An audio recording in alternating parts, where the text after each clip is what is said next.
اعتکاف سنت وہ ہے جو صرف رمضان کے آخری عشرہ میں کیا جاتا ہے۔ رمضان کے سنت اعتکاف کا وقت 20واں روزہ پورا ہونے کے دن غروب آفتاب سے شروع ہوتا ہے اور عید کا چاند نظر آنے تک رہتا ہے۔ معتکف کو چاہیے کہ 20ویں دن غروب آفتاب سے پہلے جس مسجد میں اعتکاف کرنا اس میں داخل ہو جائے۔ یہ اعتکاف سنت مؤکدہ علی الکفایہ ہے، یعنی بڑے شہروں کے محلے کی کسی ایک مسجد میں اور گاؤں دیہات کی پوری بستی کی کسی ایک مسجد میں ایک آدمی بھی اعتکاف کر لے تو گاؤں میں کوئی شخص گناہگار نہیں ہوگا۔ جس محلے یا بستی میں اعتکاف کیا گیا ہے اس محلے اور بستی والوں کی طرف سے سنت ادا ہو جائے گی، اگرچہ اعتکاف کرنے والا اس بستی کا نہ ہو، کسی اور بستی کا ہو۔ آخری عشرے کے چند دن کا اگر اعتکاف کیا، مکمل عشرہ نہ کیا، 10 دن نہ کیا تو اعتکاف نفل ہوگا، اعتکاف سنت نہیں ہوگا۔ عورتوں کو مساجد کی بجائے گھر میں اعتکاف کرنا چاہیے۔ اعتکاف کی نیت زبان سے کرنا ضروری نہیں، دل سے کر لینا کافی ہے۔ آدمی خود اعتکاف نہ بیٹھے، پیسے دے کر کسی کو بٹھا دے تو یہ ٹھیک نہیں ہے۔ ویسے معتکف کو روزہ سحری کرائے، معتکف کو سحری کرائے، افطاری کرائے، اس پر ساری افطاری کا اجر ملے گا، لیکن کسی بندے کو پیسے دے کر اپنی جگہ پر اعتکاف کروائیں، اعتکاف بدل، یہ ٹھیک نہیں ہے۔ مسجد میں ایک سے زائد لوگ اعتکاف کریں تو سب کو مکمل اعتکاف کا اجر ملتا ہے۔ اعتکاف مسنون کے صحیح ہونے کے لیے چند ایک شرائط ہیں۔ نمبر 1، اعتکاف کرنے والا مسلمان ہو۔ نمبر 2، عاقل ہو۔ نمبر 3، اعتکاف کی نیت بھی کرے۔ نمبر 4، اعتکاف مسجد میں کرے، عورت ہو تو گھر میں کرے۔ نمبر 5، جنابت سے پاک ہو۔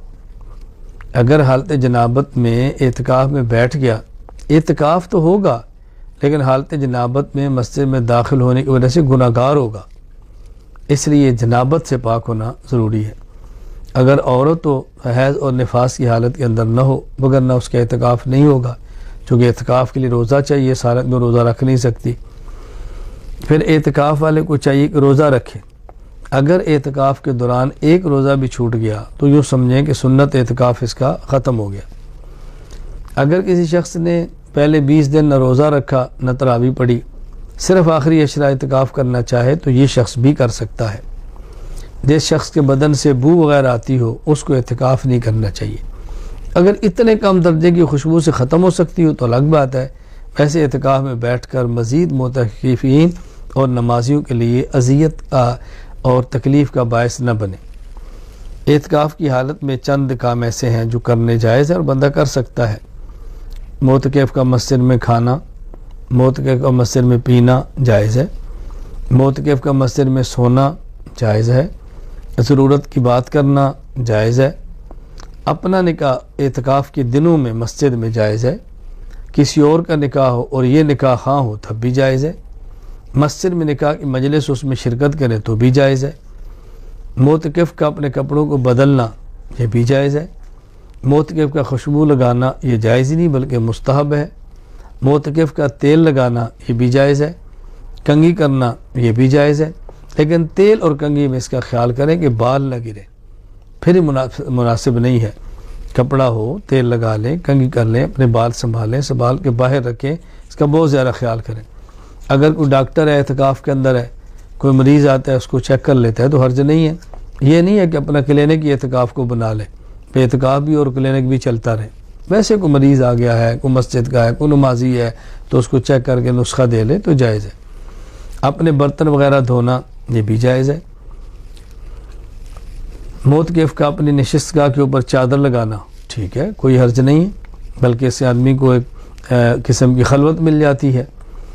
اپنی نشست بدلنا یہ بھی ٹھیک ہے، ایک جگہ پہ اعتکاف میں بیٹھا تھا، ضرورت کے تحت جگہ بدلنی پڑ گئی ہے، کوئی حرج نہیں، بس مسجد کی حدود کے اندر ہے۔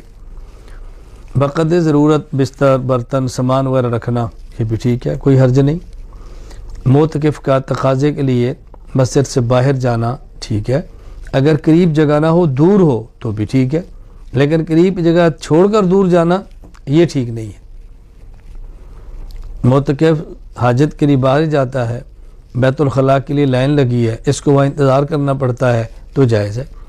بہتر تو یہ ہے کہ انتظار مسجد میں کرے، لیکن اگر ایسی صورت بھی یہ مسجد میں ہے تو اس کا اور بندہ آئے گا تو اس کو تکلیف ہوگی تو وہاں بھی انتظار کر سکتا ہے۔ کچھ چیزیں ایسی ہیں جس سے معتکف کو بچنا چاہیے، بغیر ضرورت کے باتیں کرنا سے بچے، فحش باتیں کرنا باہر بھی جائز نہیں ہے، پھر روزے کی حالت میں، اعتکاف کی حالت میں، مسجد کے اندر بہت بڑا جرم ہے، بچنا چاہیے۔ ضرورت سے زائد مسجد میں سامان لانا یہ بھی مناسب نہیں، اور اگر اپنے ساتھ اعتکاف کرنے والے کم مالی حالت کے ہوں، اپنی بڑی حالت کے مطابق لانا، اس سے بھی ذرا احتیاط کرنی چاہیے۔ کوشش کریں کہ ان دنوں میں اس طرح چلیں کہ اونچ نیچ کا فرق کم ہو تو زیادہ مناسب ہے۔ مسجد کی بجلی گیس استعمال کرنا یہ بھی جائز ہے، حال برتا کوئی سگریٹ کا عادی ہو، حقے کا عادی ہو تو یہ اس کے لیے جائز نہیں ہے، اس سے بچنا چاہیے۔ حاجات طبیعہ کے لیے باہر نکلنا، غسل کی حاجت پیش آ گئی فوراً جائے، تقاضے کی حاجت ہے چلا جائے، اس کے لیے جائز ہے۔ اگر کوئی بات کرتا ہے چلتے چلتے ضرورت کی تو کوئی حرج نہیں ہے، لیکن بات کے لیے مسجد سے باہر یہ بالکل ٹھیک نہیں ہے۔ یا وضو کے لیے تھا اور بات کی وجہ سے باہر رکنا پڑا، یہ ٹھیک نہیں، یہ ممنوع ہے، ایسا نہیں کرنا چاہیے۔ بس ان چیزوں کا بہت زیادہ اہتمام کریں، آداب کا خیال کریں، تلاوت کا خیال کریں، ذکر اللہ کا خیال کریں، اپنے آپ کو عبادات کے اندر مشغول رکھیں۔ میں تو ذرا سے گزارش کرتا ہوں، ہم نے اعتکاف کورس کے نام پر ایک کورس مرتب کیا ہے، تو اگر معتکف حضرات اس کورس کو منگوا لیں، مطالعہ کر لیں تو ٹھیک، سب سے بہتر ہے کہ کسی عالم کو ہمیں اعتکاف کورس کروا دیں۔ میں آئمہ سے درخواست کروں گا اگر آپ اعتکاف کورس منگوا لیں یا آنا میڈیا سروسز سے آپ اس کو ڈاؤن لوڈ کر لیں اور پرنٹ نکال کے رکھ لیں اور لوگوں کو پڑھائیں، تو انشاءاللہ اعتکاف کے مسائل بھی معلوم ہوں گے، عقائد بھی ٹھیک ہوں گے، احادیث بھی آ جائیں گی اور بہت سارے مسائل علم کے اندر آئیں گے۔ اللہ تعالی ہمیں آداب کے ساتھ اعتکاف پورا کرنے کی توفیق عطا فرمائے۔